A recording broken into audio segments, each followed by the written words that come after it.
If you want to know how you can connect your earbuds or headphones to your iPhone 16, 16 Pro, Pro Max or the Plus, so in this video I will show you how you can do that. First of all, just go to settings on your iPhone, then tap on Bluetooth. From here, just enable the toggle for Bluetooth. Now after you enable Bluetooth, now just turn on your earbuds or your headphones. Now some earbuds or headphones might have a button to enable it or to enable pairing mode. Now just press on that button and turn on pairing mode.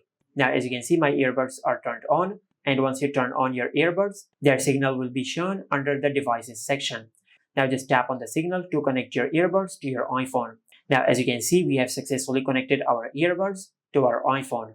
And as you can see, if I open the control center, as you can see, the volume bar is showing the sound volume of our connected Bluetooth earphones. Just like that. And this is how you can connect earbuds or headphones to the iPhone 16, 16 Pro, Pro Max or the Plus. Make sure to like, comment and subscribe. Thank you for watching.